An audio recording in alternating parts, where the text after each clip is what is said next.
I guess good evening. We'll just wait for 2 minutes and then we'll get started.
We'll probably give just 1 more minute and then we'll get started.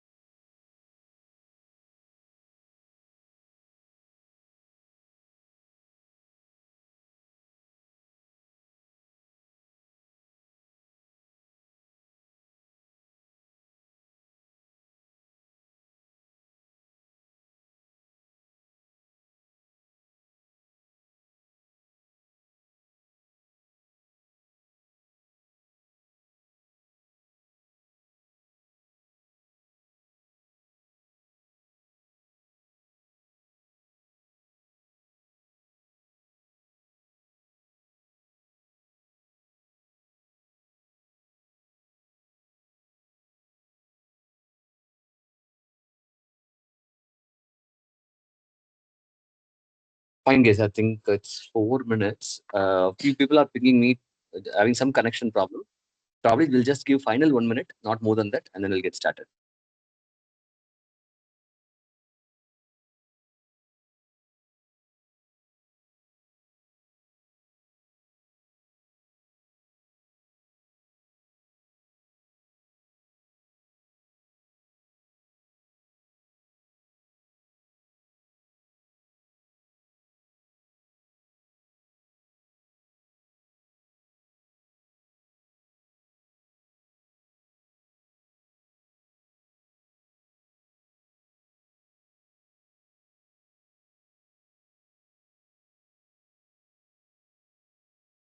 Fine, we'll get started. I'll start sharing the screen.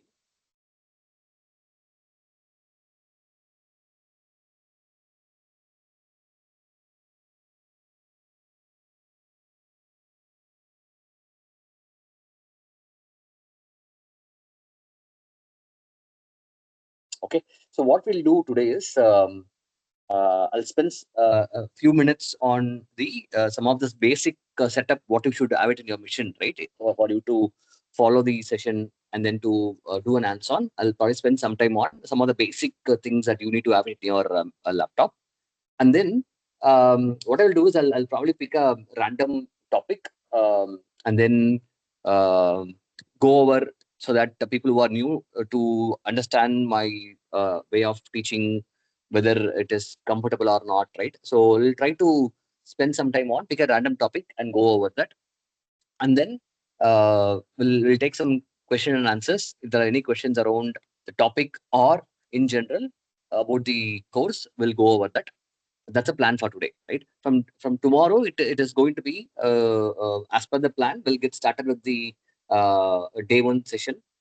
Even today, it's at the initial stage, it's still going to be a day one, but still there are a couple of people having some doubts and questions. We'll spend some more time on that. Okay. So the first thing what you should have it in your mission is the Java, right? Because the application which I'm going to use it's a Java application, and the tools like JProfiler, your Jmeter, be it an Eclipse, all these tools are going to be based on Java, and prerequisite is you should have a Java in your mission, right? So if you go to your laptop and then check for the Java version, just check for Java iPhone version. You should be able to get some 1.8, or it could be 16, 12, 20, 21, whatever it is. Right? Just check whether you have a Java version available in your mission. If not, you go and install Java. You can go to the Oracle site and then download the Java. Preferably, you can download Java 8. Most of the tools, the Tomcat, other things are going to be compatible with this. Even otherwise, it's just that you need to get a compatible software for say 18 or 20. So every whatever Java version is still fine. Preferably, if you have Java 8, that will make your job little easy, because I use Java 8 and other softwares are working fine. I can easily go and help you out. Even otherwise, it should work. Okay. So download Java from the Oracle website. Just install it. It is a very simple installation. It will get installed in a couple of minutes. Okay. And then check for Java version. And then what you do is there is something called, let me share my screen.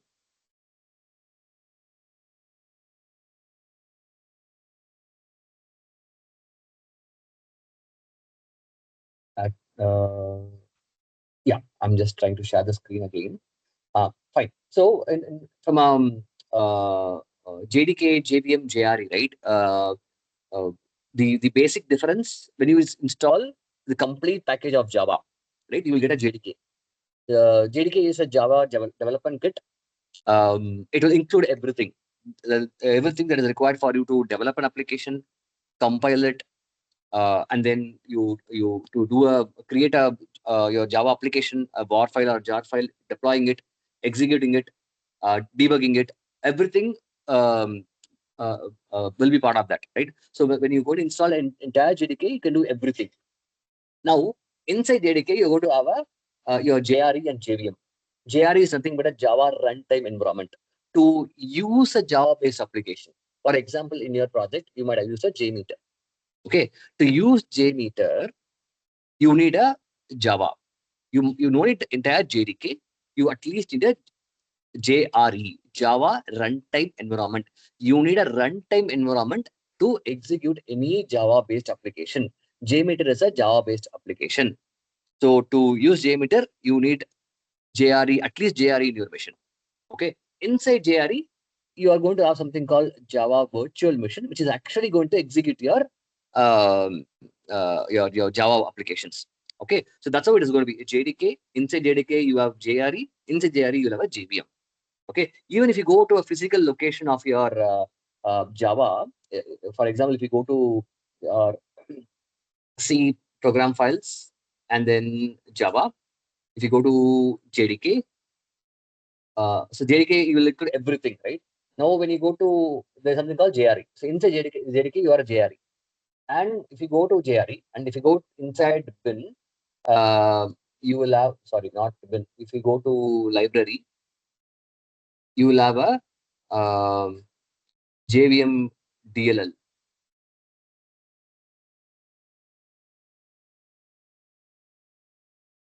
Go to JDK, if you go to bin, here you will have java.exe. Okay, java.exe, Java executable, you will have inside the bin directory. But if you go to JRE, and in the JRE, where is it? JVM. Yeah, inside lib AMD64. Okay, if you go to lib, and if you go to your AMD64, you have the JVM DLL. Okay, so if you see the entire path, you have JDK, JRE, and then inside that you have a JVM. So more if you look into the kind of a folder structure, The JDK will have everything. Inside that you have a JRE, and then inside that you have a JVM. Okay. If you want to just have a simple comparison, right? Maybe people who have worked in LoadRunner, you have multiple components, right? If you want to do everything, scripting, execution, and then load generator, you need all the components. If you want to only do an execution, you don't need a Vuegen, right? You just need to install the controller component. Similarly, if you want to do all the development compilation, you need entire JDK.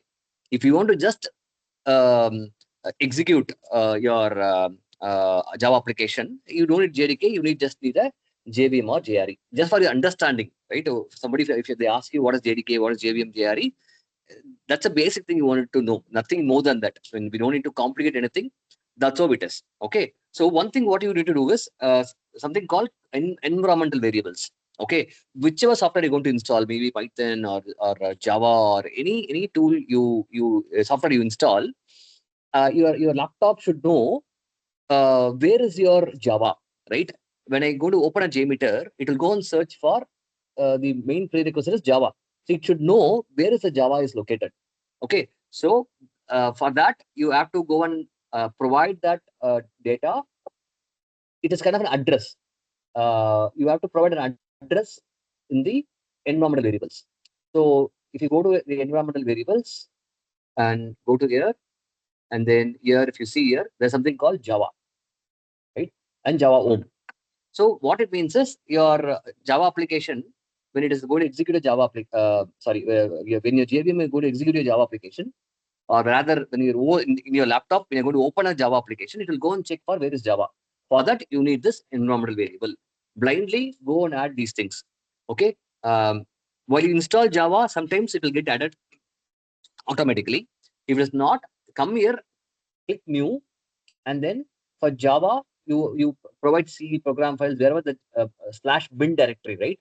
If you go here, if you go to JDK, and if you go to bin, here is where you have java.exe, this Java jar, right? So we have to say where is the Java. Java is there inside the bin folder. Okay, this is what you're having it here. This java.exe is available in this bin directory. Don't put the slash. Okay, so be careful. It should not be. You should not have any slash at the end. Just a bin, and then go to Java Om.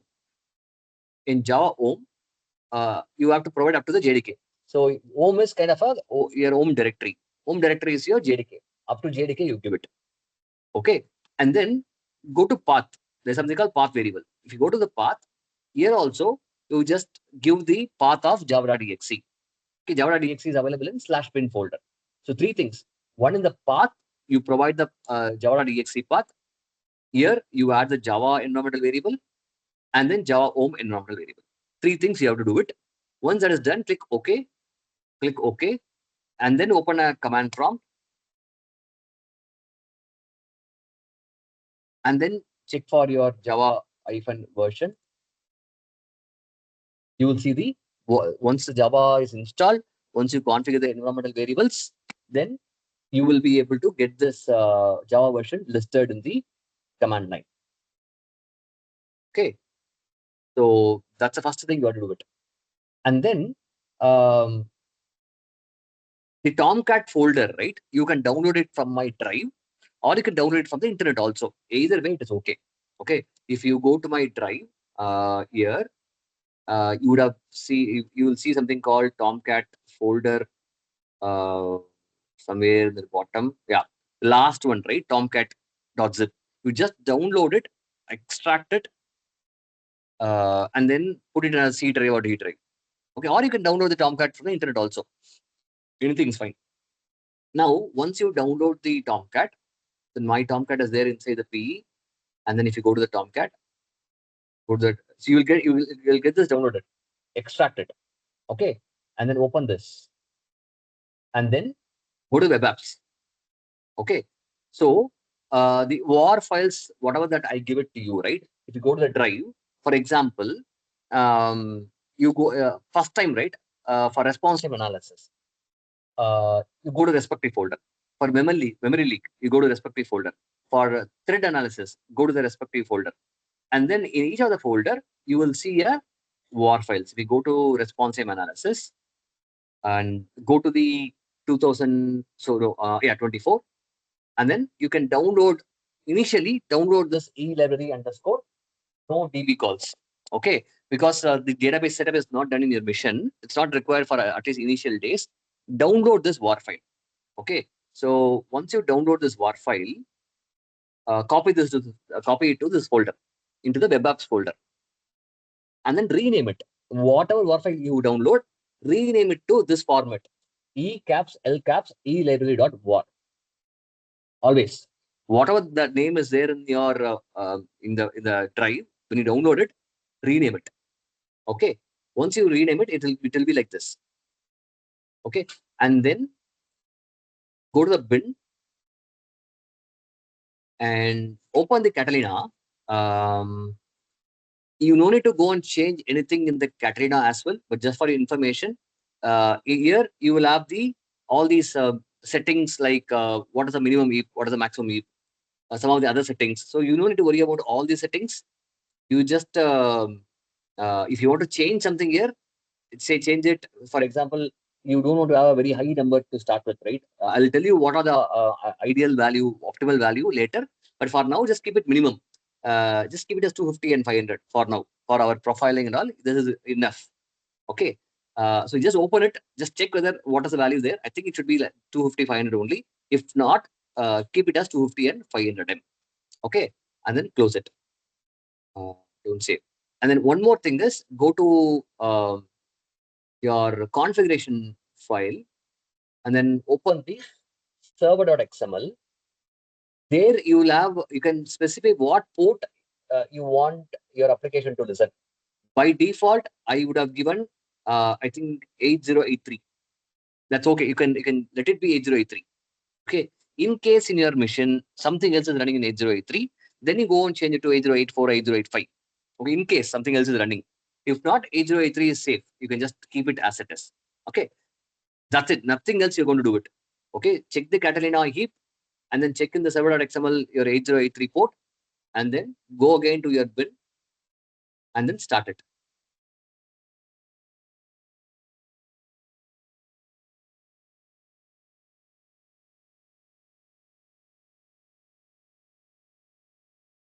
Okay. I think I already running this. Let me go and close it. Okay.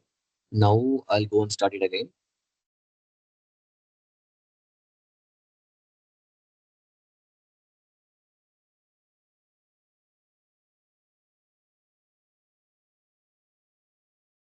Okay. You will get a confirmation saying that your process Katrina.startup.server is started in 955 milliseconds. You'll get this confirmation. Okay. And then you go to the browser.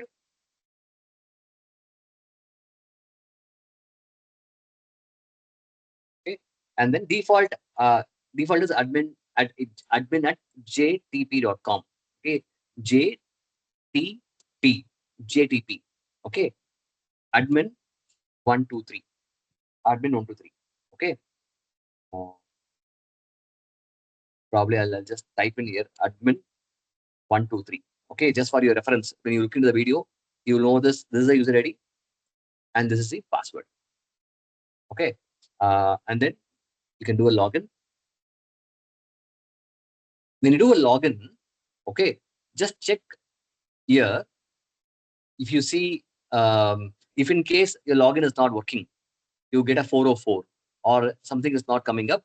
Just check once if you get any exception here. Okay, because so that you can send me that screenshot, I can help you out offline. Okay, in the console log, check whether you got any exceptions. If in case your login is not working, this is a basic validation. You have to do it for you to get ready with the setup. Number one, Java, configure the environmental variable, and then check for Java version whether it is getting reflected or not, and then download the Tomcat and start the Tomcat, and then log into this e-library application. If you get this page, you are at least basic things are good for you to do the hands-on in the coming days. Okay. I'll pass it here. Anybody have any questions on these basic setup?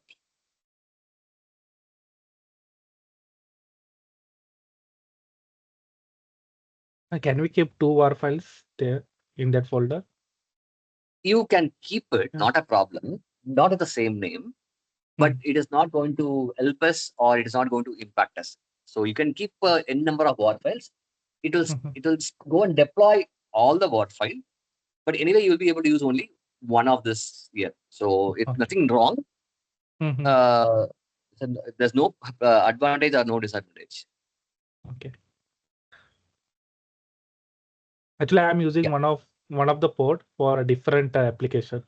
So I'm just checking for Okay. What you do yeah. is what you do is Mm. you have another Tomcat. Say for example, I have a in the PE, I have Mhm. Tomcat new, right? Just go Okay. and have a different folder and then deploy it there with a different port. Ah, right. You can Okay. have n number of Tomcat in the machine. Yeah, yeah. Get it.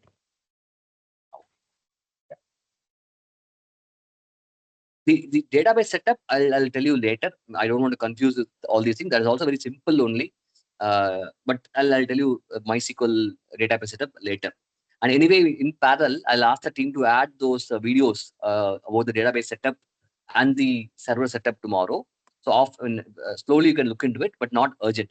Only this thing I want you to have it in your mission.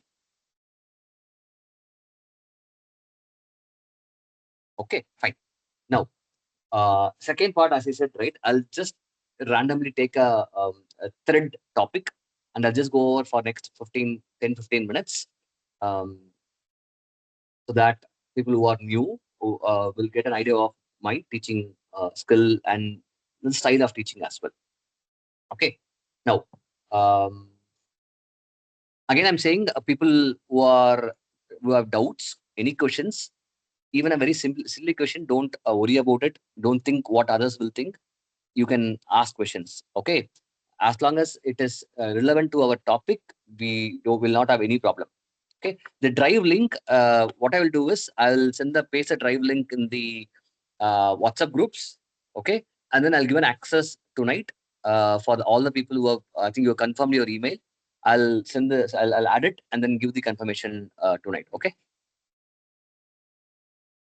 yeah. So any other basic questions, simple questions also, you ask me. You are here to learn so that you clarify your doubts. Okay, think that there's nobody else in the meeting, and you feel free to ask these questions. Okay. Yeah. Now, I was telling you yesterday, right? You remember the whole objective of the engineering is uh, to optimally use your resources. Correct. Any system you take it, you're going to have a CPU and RAM as a um, uh, your boundary, right? Any mission is going to have a 8 core, 4 core. That's a specification, right? You have a 8 GB, 4 GB, or 8 core or dual core. That is going to be a specification for any of your VMs, any of your hardware, right? So we have to optimally use a CPU. We have to optimally use your memory, your RAM. Okay, and then when it comes to your web applications, uh, your all your tasks are going to be you need somebody to handle your task, right? When you do a login from Amazon.com or when you do an add to cart or do a search, the request will come to your Tomcat, for example, and it has to be handled. So to handle the task concurrently, you're going to have something called thread.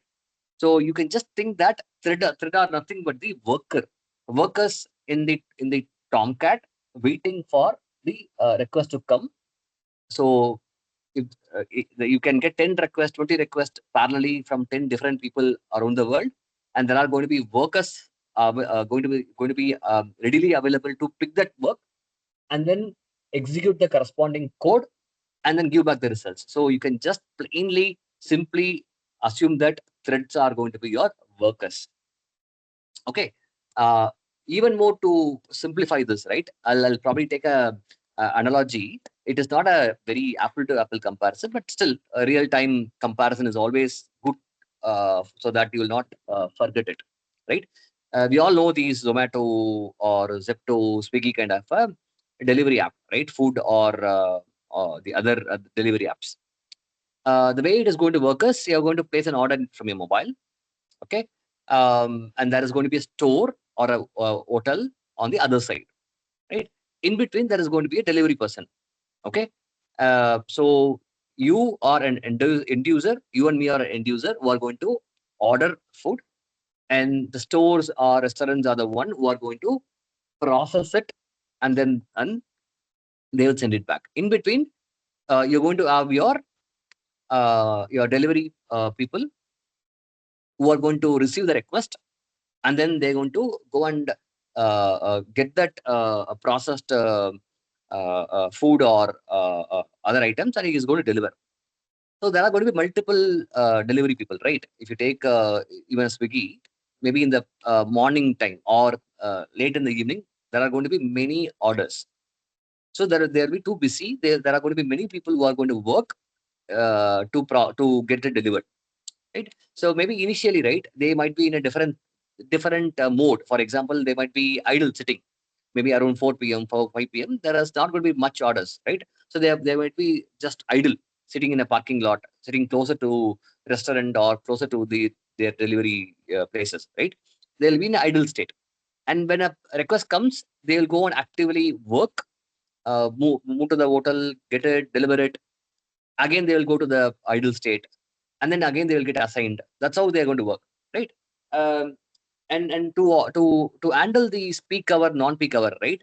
Your Swiggy team, they might have more people deployed in the evening, maybe less people in the morning, to handle the peak and non-peak hours, right? That's how the Swiggy is going to work, or any food app is going to work. Now, when you compare that with the workers that are sitting in the Tomcat with the delivery folks for Swiggy, um, in the server environment, there are going to be requests coming from different people. Say Amazon.com as an example. You will access Amazon.com. I'll also access the Amazon.com. I'll do something. You will do something, and the request will come to your Tomcat, and there will be many threads that are going to be waiting. They will be in an idle state, right? And the request will get assigned to each of these threads, and this thread will say for a login, it will go and execute the login code. For search, it will go and execute the search code. For payment, it will go and execute the payment code, right? So the corresponding code will get executed in your mission. It is going to consume CPU. Every thread is going to consume CPU. It's going to consume memory, and then it is going to respond back with the whatever processed data, right? So thread also, like Swiggy delivery people, sometimes it might be idle, sometimes it might be busy, moving between busy to idle to busy. That's how it is going to be there, right?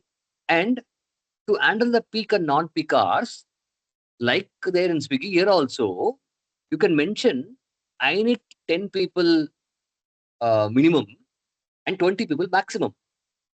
Okay, so automatically when there's a more request, right, during a peak hours, you will get more threads.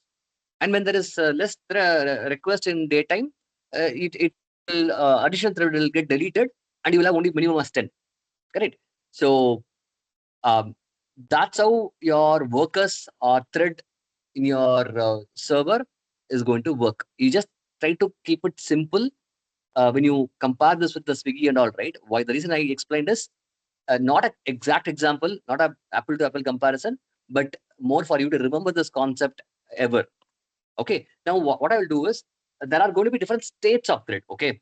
Like I said, there can be idle, they can be waiting, they can be busy. There are many states of thread. Okay. What I will do is I'll go and open my uh, J console. J console is one of no, not a J console. I'll open the J Visual VM. Okay. A J console, J Visual VM, all are Java monitoring tool. So you can use either J console or J Visual VM. We are just going to monitor the threads. Okay.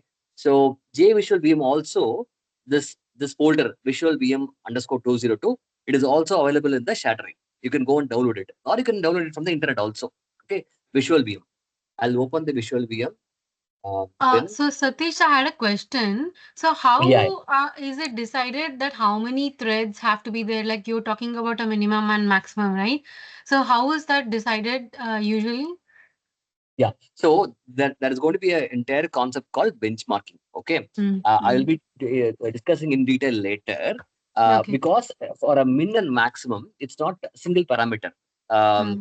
We have to look into your specification, first of all, your CPU, your memory, and then your requirement, how many users you need for your to handle your application. It might 1,000 users, 2,000 users, requirement coming from your business, right?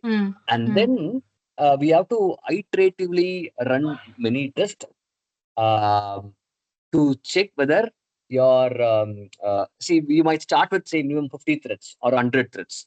We'll start with 2 GB heap, okay, and then we will go and do a load testing with all your scripts. And then we'll go and see whether your CPU is good, whether your heap is good, your memory is good, thread is good. If everything is good and the response time is also good, then I'll go and increase my concurrent user from say 300 to 500. Again, I'll repeat the test.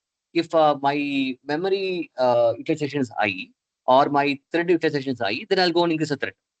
Or if my heap is not enough, I'll go and increase my heap.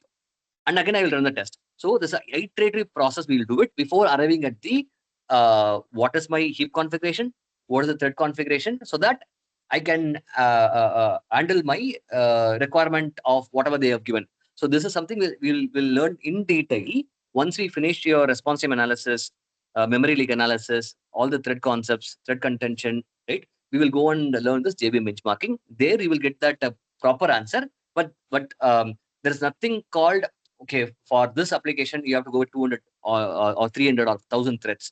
You need to do a benchmarking exercise for arriving at this heap value, min and max heap, min and max thread. You will learn it in detail. Yeah, but usually when the applications go live or even the lower application when we test, usually they're all the architecture is defined and it's given to us, right? So it's not that we do the test and then they find out how much heap size to be maintained, etc. They No, already it are. depends. See, it depends upon when you get into a project, Mm, or if it's a application already in production for 2 years, 3 years, and you're entering a project, right? Which means everything is all set. Somebody has done all this benchmarking already, and you will be just keep on doing a regression, right? For new functionalities are getting created, enhancement is happening, and then you just keep creating new scripts, and you'll be executing it, and you'll be ensuring that performance is good. Okay, that is one scenario. Second scenario is it's a new application altogether. It's a new microservices getting developed, and it has to get deployed in a server. For that, if you are not going to do it, somebody else might be doing it, which without your awareness. Okay, they will probably with their knowledge or experience, they go and say that, okay, for this service, just go and keep 8 GB heap, and then go and keep 200 threads, and they'll ask you to run a test.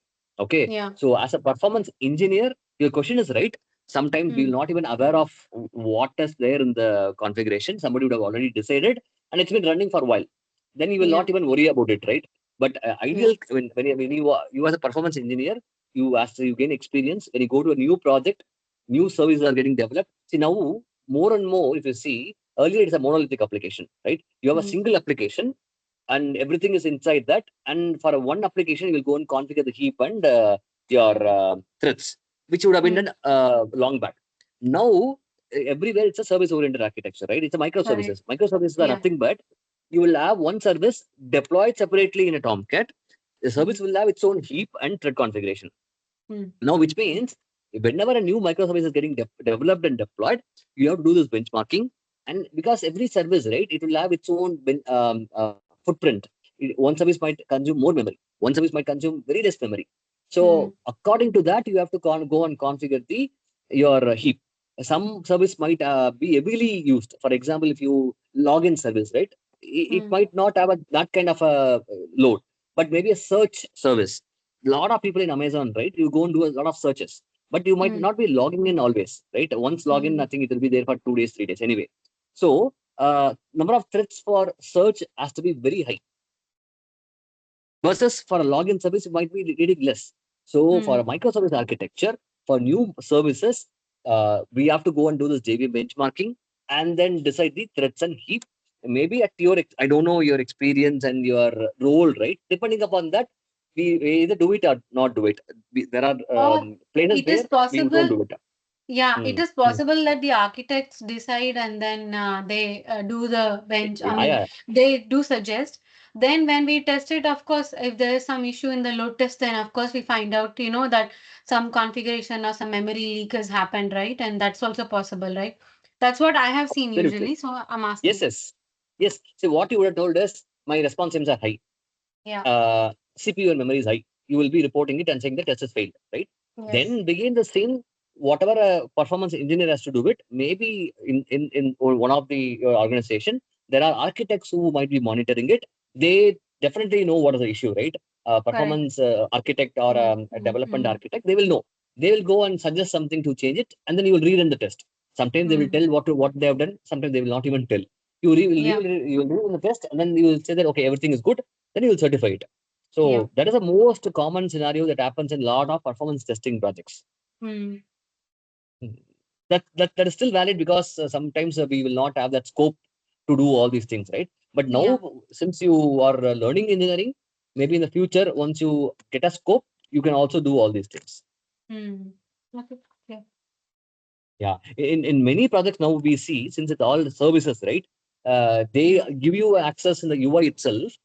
Go and configure 2 GB or 3 GB. You run iterately run, and then you conclude. So going forward, I think a lot of the performance system itself will be able to do all these things because there are going to be many services are going to getting deployed, and then you will be allowed to do these changes and then test it. So yes. Okay, clear. Sure. But we will learn about this benchmarking in the separate session. Okay. Yeah. So going back to the topic, right? What I will do is I'll go and open this Visual VM. It is open, and then I'll connect to my. Automatically it will list down all the Java-based application that is running in my machine. Eclipse, it's a Java-based application. Tomcat, whatever I'm running my e-library, I'll go and double click it. Okay, and then I'll go to something called threads here. Okay, now if you see, you will have our application running in 8083 port, right? 8083 executor is our thread. So now if you see, there are 3 threads that are started. Now if we go back to my Tomcat folder and then go to the configuration file and go to the server.xml, here I would have configured, I need 3 threads as maximum and I need 3 as minimum and max as 20. So since I have asked only 3, when JVM started, it has given me 3 threads, minimum 3 threads, guaranteed. Okay, now let me do one thing. I'll go and do just a one single login. Okay, I'll do a logout and then admin 123. I'll do a login. Okay, and if you go here, you will see that one of the thread got a request. So from orange is a parking state, and green is a active state or running state, and gray is a sleeping state. So from orange it went to green, and then it went to your gray color, and then again to green color, again to gray color, and then back to the orange because the activity is completed. The activity is completed, so you again the thread went to parking. Parking is nothing but an idle. Right? It is idle. It can pick a request. So all 3 threads are in a parking state now. There's no request coming in. It is sitting idle. So idle state or parking state are both are same. From tool to tool, the wording might vary. Idle and parking is request is not received. Thread is sitting idle. Okay. Now I'll again do a logout and then do this. Okay. So now green means it is now the executor 1 pick the work. Running means it is actually executing the code. That's it. That's why it is running or active. Gray is sleeping. So sometimes sleeping is in your code, the developer would have explicitly mentioned thread.sleep. Okay. You're for whatever reasons, you're forcefully asking your thread to sleep while you're working. While the thread is working, you're asking thread to sleep. Don't do anything. After 5 seconds, 3 seconds, again it will go and do a work. That's why you see that it is moving between running, sleeping, and parking. So all these things are all your thread states. We call it as a thread state. There's something called waiting. There's something called monitor also. Okay.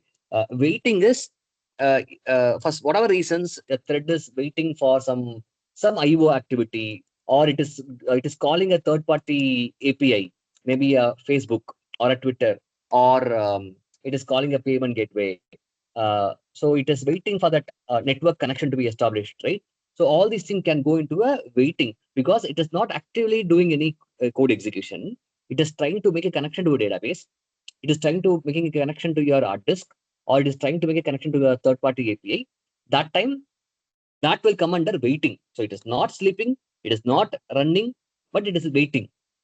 Okay, that's called waiting mode.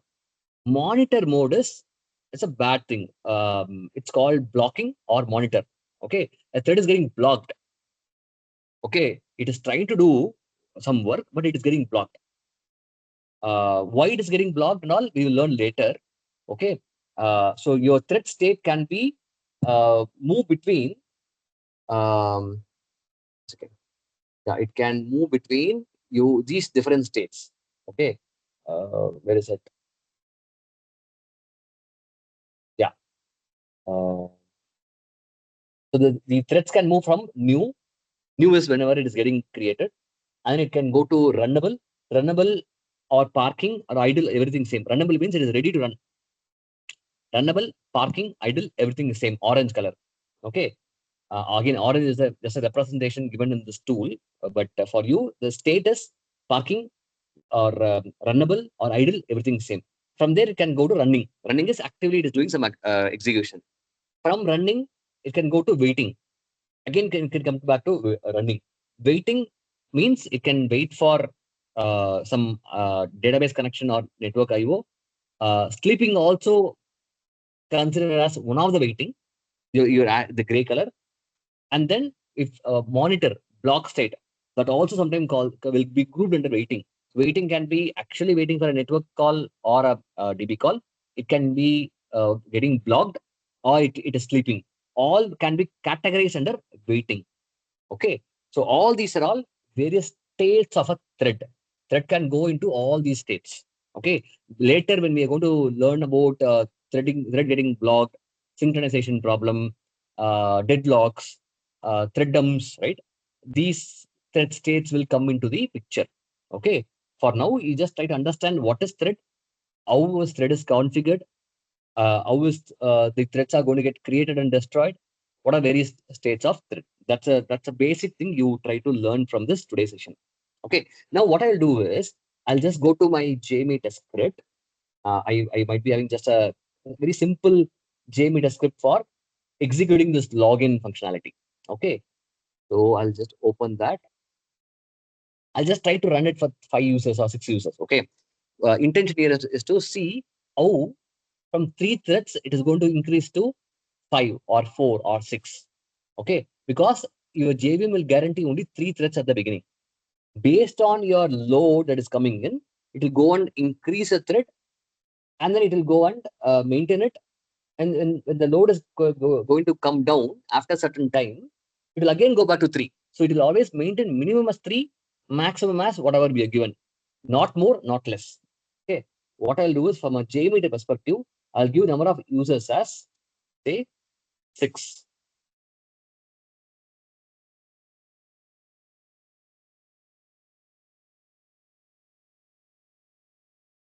Okay, I'll go and run this.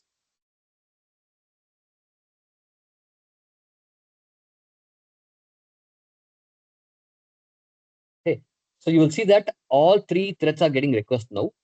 I'll go and if you see here, 1, 2, 3, 4, 6 threads are created. From 3, suddenly, because we have started just all of a sudden, right? Requests started coming in. So 6 threads are getting created. All 6 threads will move between different states. Now, what I will do is I'll stop the test, and then I'll go and increase a load from 6 to, say, for example, 9. 9 concurrent users. Okay.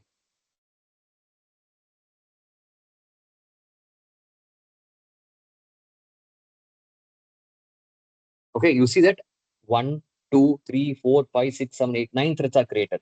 But don't think that if you give 9 concurrent users, you need 9 threads. It's not like that. Here, ramp up is very fast. Okay. And I don't have any think time at all. So, which means it's completely every time there are 9 records going on. That's why it created 9 threads, but it's not directly related. Number of concurrent users will not be equal to number of threads. Okay. Yeah, So, don't get confused with that. Hello? Yeah, I can be able to hear you. Go. Yeah, to give like good. 25, it won't accept, right? Up to 20 only, it will accept, right?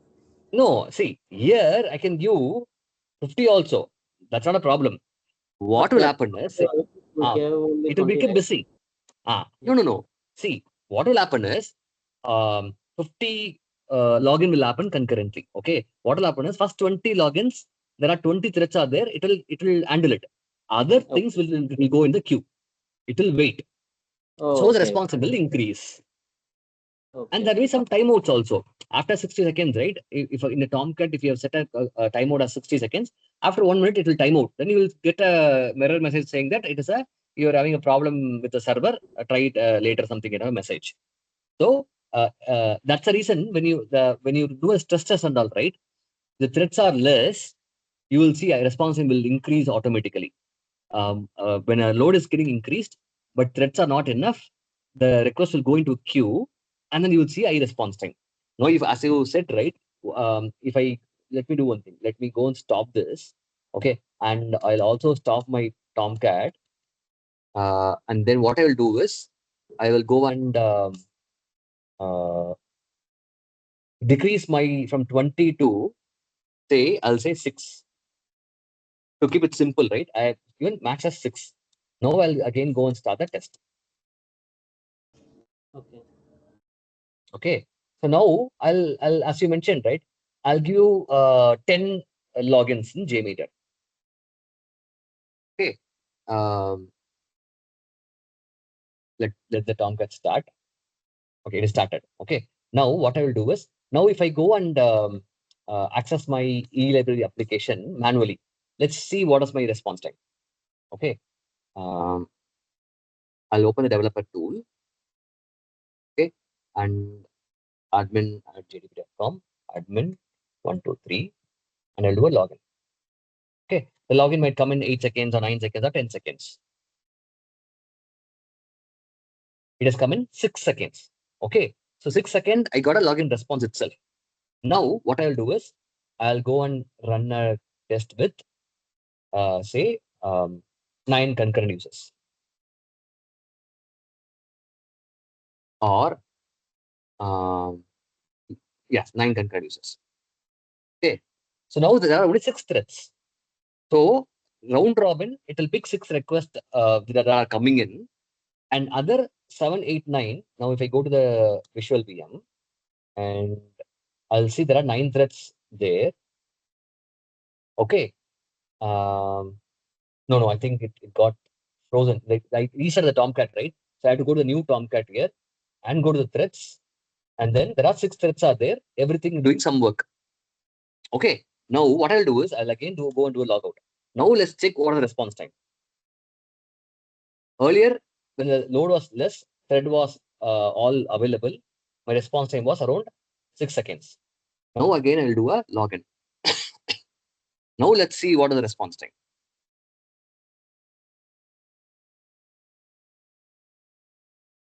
Now again it is around 9.96. Okay, load is around 9.96. From 6 seconds, we return to 9.96 because all 6 threads are busy. And if you go to Jmeter and then check the results, okay, the login, you see login is taking around 4895, 4903. I think still, at least from a LoadRunner Jmeter perspective, still logins are doing better only, not bad. Okay, 5000. Okay, that's how your impact is going to be. To answer your question, it will accept, but to a certain limit. To a certain limit, it will be in queue. So response time will increase only. But if it is going to wait for too much of time, then definitely it is going to time out. Yes, Satish, in real time, we'll give like a 5,000 users like that load test, right? On that time, how we can provide thread, like a thread count, like a per minute, like 50, like that we need to configure or something. So, from a configuration perspective, I told about for the earlier answer, right? We will do a JV benchmarking, and each Okay. instances, say you might be for 5,000 content user, right? You might be Yes. having 10 missions, 10 instances. Okay. Okay. And in each instance, we might go and configure, say, 300 or 500 threads. So across 10 missions, you will have totally of say 600 or 700 threads together. So every instance you will configure separately. And normally, yeah, it will be around 250, 300, 350 as minimum and maximum, depending upon the outcome of your JV benchmarking. And in 10, so every mission will be able to handle around 400 or 500 users. And in 10 missions can handle 5,000 users. That's how, to keep it at a very high level. Oh, okay. Okay. Okay. Got it. Yeah, yeah, yeah. Okay. So that's how the threat states are going to keep increasing. And now, if I stop the test, right, just witness what will happen.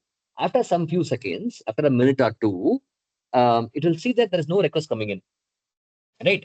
So it will go and kill your threads, and it will maintain only 3 threads. Because even if the threads are idle, it will still consume CPU. So intelligently, your server will go and kill unwanted threads.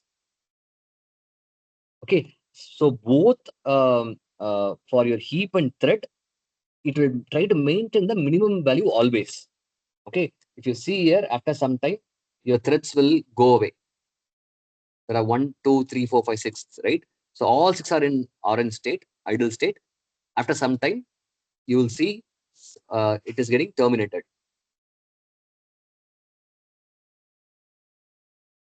Maybe it will take some couple of seconds to get terminated, but it will happen. That's how it works.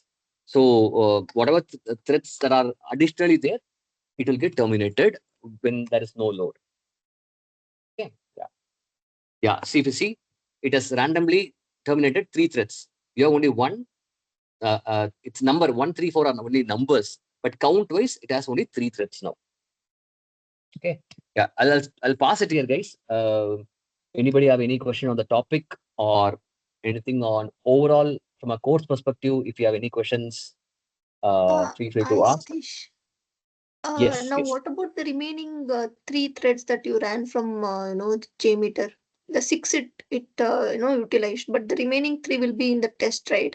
So what will it happen when? I mean, in the Okay. test, let's say. See, first of all, yeah, you're right. First of all, don't get confused with the name called threads here. Okay. Mhm. Since Jmeter is a Java-based application, somebody who has designed this UI, Jmeter UI, they just maintain that word, technical word. Okay. In LoadRunner, right? We know that it is a V user, correct? Yes. Concurrent user. In Jmeter also, it is V user only. So ignore this word thread from here. Okay. It's a V user. So now I stop the test also, right? There's nothing happening in the test now.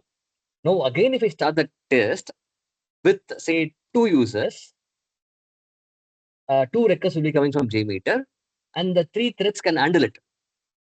Okay, so it will not go and increase it. Okay. Okay. Now, whenever there's more requests coming in, then your Tomcat will think that, okay, many requests are coming. My threads are busy. I cannot handle it. Then let me go and increase it to 4, 5, 6, 7. It is going to increase to handle the load. Okay. If you are not going to, if say, for example, I have only max as 6, correct? In the Tomcat, I've Yes. configured max as 6. Now, if I go and give 20, uh, right? Obviously, what Yes. will happen? My response time will increase because there are only 6 threads. It can handle only 6 concurrent logins. All other logins have to wait for the other logins to complete. Round robin, it will go and take another login, it will process it. So every other login which are waiting, obviously response time going to exponentially keep increasing. Okay. Your Tomcat will not worry whether in your JMeter you're given 20 or 30 or 40. It will look into your Tomcat configuration only. In the Tomcat configuration, you have given me 6 threads.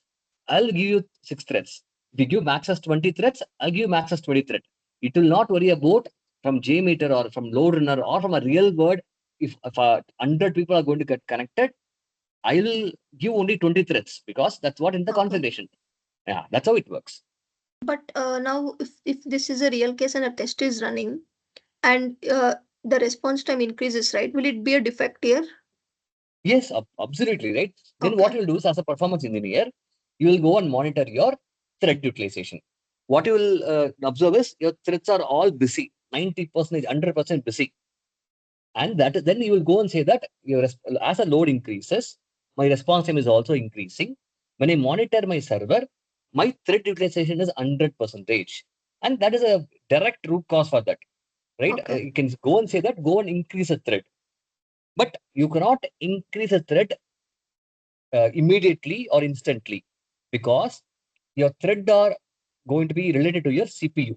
So what you will go and check, whether I have my CPU, enough CPU. See, for my laptop, already my laptop is 99% CPU consumed. Okay. Now, even if I want to increase a thread, for thread to work, it needs CPU, right? Yes. Then there won't be any impact. So before recommending increase in thread, you have to go and check whether you have enough CPU, enough memory. If if there is CPU is not enough, memory is not enough, your application is not going to work, even if you're going to increase the thread. So you will go and give a recommendation saying that thread is not enough, go and increase the thread. Also go and check parallelly if CPU is there, memory is there. Then you can say that, okay, there is very good CPU memory available. You can very well go and increase the thread count. That's a recommendation you will give to your developer or your other teams. But as you mentioned, you're right. It will impact your response time, and you have to raise a defect saying that as a load increase, response time is also increasing. Now, as an engineer, you can go and go and give an additional observation saying that this is because root causes your thread utilization is very, very high. Okay. Yeah. Yeah. Thanks. Yeah, no problem. Anybody else have any questions on the course content or the topic? Feel free to ask. Or even tomorrow, I think I had a couple of connect with people today. If you have any questions tomorrow, to understand whether it is applicable or not, whether it is good or not for you, I can definitely understand your current role, and then I can advise. So you can reach out to me tomorrow in the daytime. For any registration or payment, directly reach out to Kumar sir or the WhatsApp admins. Okay. Yeah. Thanks, guys. I'll stop it here. Feel I free have to one ask question, questions. Satish Please sir. go ahead. Go Only. ahead. Yeah, Yeah, go ahead. Go actually, ahead. in my organization, we have a different macro services, and we are using, means developer is using the Spring Boot. So my question is, that all these microservices deploy on the same Tomcat server or different? Uh, Depends. It depends. Okay. okay. Uh-huh. Yeah, depending upon how independently your microservices has to work, right?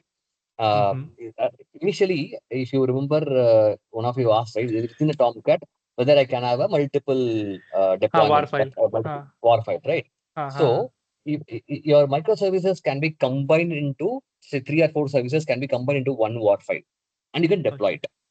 And for between those services, all 4 services will share a common heap, common thread.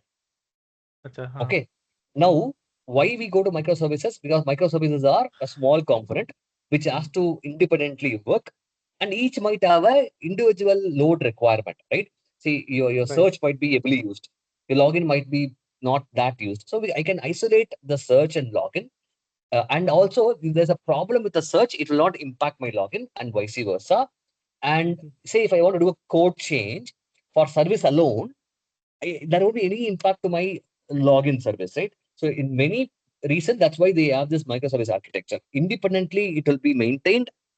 Independently, it mhm, will be deployed, and it can scale on its own. So it can be, but again, end of the day, it depends upon the architect how they wanted to do it.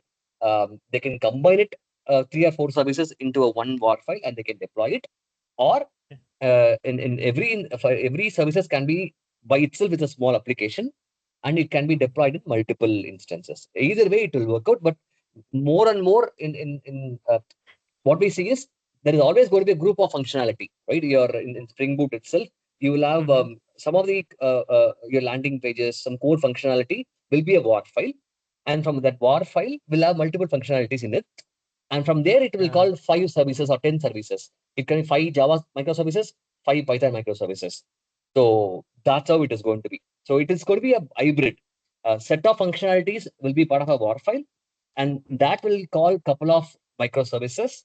Microservice can be a Python, microservice can be Java, it can be any technology. And every service will have its own database, and it might also point to a centralized database also. So that's how the architecture is going to be. Yeah. Actually, sometimes I do the deployment for a microservice now. So I just want to know the where actually it's deployed. I just in Jenkins, I just selected the environment name that they were QA, and that code is deployed on the that environment. Yeah. If possible, tomorrow I'll show you. I might have this one architecture topology in Dynatrace. I think my Dynatrace is expired yesterday, but I will have a. I just finished my earlier batch 2 days back, so I'll have my recording available. I'll just show how that one of the architecture is going to be. One of the architecture what I have in my laptop is I have a Java application which will interact with the MySQL DB, and it also will interact with some couple of external services, and it will also go and interact with the backend Python API. And we will go and learn this architecture during the Dynatrace session 2 weeks, maybe after 2 weeks. But I'll show it tomorrow since you asked this question, how these interact with each other. That will be good for me. Yeah. Means we are using the Datadog for monitoring. That's okay, I think. Yeah. See, the again thing, right? Even if you go for interview, if they ask you, okay, have you worked in New Relic? Okay, the answer should be everything is an APM tool. I have worked in Dynatrace or Datadog. New Relic is nothing going to be new. Only UI is going to be new. Maybe I'll take some 1 week for me to get comfortable with that. Otherwise, conceptually, every APM tool is going to do the same thing. You will be able to do a monitoring, alerting, response time diagnostics. You'll be able to go and monitor your CPU, memory, heap, thread, everything, whatever you do in New Relic, I'll be doing the same thing in Datadog also, right? So pretty much confidently go and say that I haven't used a New Relic, but I can easily use it. It's going to be anything like Dynatrace or AppDynamics only. Same goes with questions like NeoLoad or Jmeter or LoadRunner, right? Once you know one tool, concepts are going to be the same. Parameterization, correlation, error handling, everything is going to be the same. Only the your UI will be different. Maybe the functions will be different. Otherwise, to go from one tool to tool, you might take maximum of maybe 3 weeks, 4 weeks. That's how it is going to be. So that's how you have to answer it to the people. People will normally ask this question simply, right? Do you know New Relic? Because in their project they might be having New Relic. So we can go and say that we cannot go and learn every tool. I have used this tool. I can easily go and learn New Relic. Yeah. Okay. Great. Yeah. Thanks, Satish, sir. Yeah. Thank you, Smith. Yeah, we'll stop here, guys. Again, any questions, just message me in the WhatsApp group. We can connect over the tomorrow. If you are having any question on the course content or course. Okay. Thank you. We'll meet again tomorrow, same time, guys. Thank you. Yeah, thanks, Satish. Right. Yeah, thank you. I'll give access to people who have given registered by tonight or early morning tomorrow. You'll get an access. Sure. Thank you, sir. Yeah, thank you, guys. Bye-bye.